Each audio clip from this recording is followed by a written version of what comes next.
আসসালামু আলাইকুম। সম্পূর্ণ পিঙ্ক কালারের মধ্যে কেকটা ডেকোরেশন করব। এটা 1 পাউন্ডের একটা ভ্যানিলা ফ্লেভারের কেক ছিল। আর অনেক দিন ধরে ভিডিও দেওয়া হয় না। ঠান্ডা লাগার কারণে গলার অবস্থা খুবই খারাপ, যার জন্য ভয়েসও দিতে পারি না। তো কেকটাকে ক্রাম কোটিং করে তারপর চিলারে রেখেছিলাম। তারপর 1 ঘন্টা পর বের করে এখন আমি এটাকে ডেকোরেশন করছি।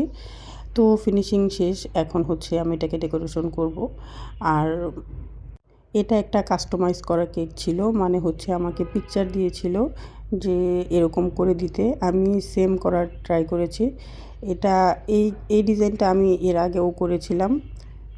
তো এই কেকের মধ্যে যে ফ্লাওয়ারগুলো দিব এগুলো আমি আগেই করে রেখেছিলাম চিলারে। এখন এটাকে শুধুমাত্র বসাই দিব এখানে। সবগুলোই পিঙ্ক কালারের মধ্যে করেছি। আর এটা নজেল 125 নাম্বার নজেল। এখানে আমি শুধুই ফ্লাওয়ার বসিয়েছি। একবার ভাবছিলাম যে সাইড দিয়ে কিছু পাতা দিব। পরে আবার ভাবলাম যে না, পাতা দিতে গেলে এটা অন্যরকম হয়ে যাবে। তখন আবার বলবে যে সেম তো হয়নি। তো এখানে আমি একটা বাটারফ্লাই দিয়ে দিলাম। আর এখানে কিছু সুগার বল দিয়ে দিয়েছি। যেহেতু আমাকে কিছু লিখতে বলেনি, তাই আমিও কিছু লিখিনি, এটা এইভাবেই রেখেছি।